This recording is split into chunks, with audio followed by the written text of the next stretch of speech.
Hey there, beautiful people. Erin here for the Impatient DIYer. Today I'm taking part in the Esto es lo mío open invitation that is hosted by Kiki at Kiki's DIYs and Maria at Yetras Creaciones. And I am super excited about this one. I apologize if my accent is a little off. My Dominican fiance says I need to work on it. Working on it. Got an awesome DIY headed your way, and I really hope that you guys enjoy this. So let's go ahead and get started with this amazing little teapot. This teapot I got at the Goodwill around my house, and it was $4.99 as you can see. It's really cute as is, but I think we're going to make it awesome. So I'm using the white Adirondack chalk paint from Folk Art. Oh, words. Folk Art. White Adirondack. And I am just painting the whole outside of this teapot. Now, I did some really thin layers of chalk paint. I don't like to put the chalk paint on thick. I know it would probably give you better coverage, but I like to just do thin layer, let it dry, thin layer, let it dry. And I think I ended up putting 4 layers of paint on this, mostly just to cover the blue and the gold. The gold covered a little bit better than the blue, but I really wanted to make sure that it was all white and cute for the adorable little bunny face that we're going to be putting on here. And I ended up using just a regular paintbrush instead of a foam brush for this. I feel like it gave me a lot better coverage overall, and I feel like I didn't have as many streaks as I probably would have had with that foam brush. Now this does have the ridges at the bottom that were a little bit hard to paint, and also you're going to see me struggle here in a minute to paint the spout. I used a smaller brush to get in there to get all of that gold and just kind of where the coffee or tea would come out. Probably tea for this. This is a teapot in my head. So I did come back with a smaller brush for that. And I probably should have done a little bit of a smaller brush for the handle as well, because my first coat, I did my first coat, and then I went back and looked at it for my second coat, and I missed so many spots just because I decided to make my life difficult, I guess, and use this bigger brush. Yeah, here you can see I'm starting to do that handle. And of course, you can't touch the rest of the teapot because everything is wet. Maybe I should have waited for everything to dry before I tried this. I don't know. Do you guys have any tips for painting handles? Please let me know, because as you can see here, I was just hoping for the best. And I missed a lot. So after I did those 4 coats on both the lid and the pot, now we are going to get in the fun part of this, and that is the adorable little bunny face. So I used the Apple Brow Black paint, Folk Art Baby Pink. I used some Folk Art, I think that was medium gray. Yeah, I think I didn't end up using the medium gray. I think I ended up using the light gray for most of this, but I don't know where that footage went. I'm really sorry that this is off frame. I was trying so hard to balance the teapot on my wrist on the edge of the table. But the first thing I did was freehand the cute little bunny mouth. And if you guys have been to my channel before, you know I actually really don't like freehanding things. I would much rather do some Cricut or something like that, but I was out of my comfort zone a little bit here, wanted to try and freehand something for you guys. So here you have it. I think it turned out okay. And then after I did the mouth, then I went in and did the cute little bunny nose. Once again, freehanding that triangle, upside down triangle. Yeah, upside down triangle. And all of this, I only had to do 1 coat, which was really cool. I probably could have done a second coat on the nose, but I think it turned out just fine. I kept making it bigger, and then it was like off center, so I kept kind of adding to it. And then I did the cute little eyes, and these are just ovals. I kind of went back and forth trying to decide if I wanted to do circles or ovals, and I really like how the ovals turned out. I really copied this little bunny face off of like the foam dice bunnies that everyone's doing for Easter that I've seen. That's where I got this idea, but I love teapots. I actually have a snowman teapot that I love putting out every year. He just makes me so happy. So I figured that this would probably make me just as happy. And now I think my fiance hates that I'm going to have teapots for every season. That's okay. After I did the little eyes, I put on his whiskers, and I did 3 whiskers on each side. Now, I really liked that my whiskers weren't like perfect lines.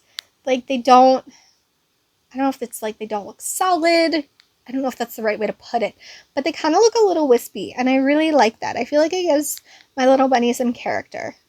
I feel like my bunny needs a name now, actually. I did not name my bunny. But look at that cute little face. So after I did all of that, now I'm going to come back in and just give the bunny a little depth. And I'm really curious to know what you guys think about what I did here. So I really just kind of wanted to give the face a little bit of an outline, I guess. And I can't decide if I like how that turns out. And I'm not sure if I don't like it because the face, like I should have done the gray all over the face, or if I should have gone all over the rest of the pot with the face, if I just shouldn't have done the gray at all. And really it's a gray and white mixture, as you could see there. So I don't know. I can't tell if it kind of makes my bunny look like an old man. You guys will have to let me know what you think of the gray. But I definitely wanted to do the gray for the little tail on the back. And this is a technique that I actually got from the Art Sherpa. The Art Sherpa does like painting with a twist tutorials that you can do at home. And I actually did this really, really cute bunny one that I have hanging up at home around my craft area, which is my basement. I have all of these painting with a twist videos that I've done hanging up all over down there, and one of them was this bunny. And the way that she did the tail was by taking purple and then doing kind of what you saw me do with the feathering out, everything like that, and then going back over it with white, so it basically makes it look like the purple is just like the outline or the shadow of the tail.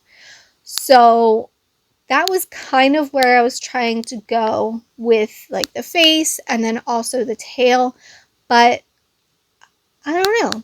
It just turned out a little different than my original bunny did. I don't know. But as you can see here, I did start to go in with the white over the gray, just like I said. I, of course, did not let my gray dry, so it's not the best coverage. And I should have just started with the chalk paint. I'm not sure why I decided to just switch my white paints to like this really, really old apple barrel paint that I have. I think I've had it since like 2010. The chalk paint would have been a much better decision. But you can see here that I started going over it with that. And then I started kind of softening all of the little strokes that I made just so that it would be more of an outline. Then I went back to the front, started doing the same on the front with this white, then went, haha, Erin, you should have just used your chalk paint. So here you can see I got back out that chalk paint, and I just started going over all of that gray just to soften it. And then you will see I started going over the gray, and then I like changed my mind about how much I wanted to soften it, and like if I wanted to go over it and cover it completely or just cover parts of it. There was a lot of decisions going on, and then I decided to add some pink because I was like, you know what, he needs a little bit more dimension. I think the bunny's a boy. I'm just gonna go with I think the bunny's a boy, but I don't know why the boy bunny needed pink, whatever. So I added the pink. Then I went back in and added more gray because I decided the tail needed to be bigger, and I stopped with the actual like brush strokes and just started stippling to give it kind of more of a fluffy look to it. You can see I went over the white again here. So it's like I stippled the gray, went back over the white, decided to make the tail bigger. And then I'm going to go over all of that again with more white. Then I decided that I wanted the tail to be a little bit more round. So I went over the bottom outside with more white so it would appear more round. Then I decided to stipple the front to make it look more fluffy and less like fox-like, if you will. I really had no idea where I was going with this. Here you can see my really clunky heat gun that I borrowed from my fiance without his permission. But I really just could not decide how I wanted this bunny to look. Honestly, in the end, I'm really happy with him. But decisions were made. Lots and lots of decisions were made. And I think that is just a big part of DIYing. Like, you sometimes will start a DIY and have this awesome idea and know exactly kind of what you want to do, and then you get halfway through and change your mind and change the idea completely, and it still turns out looking pretty cute.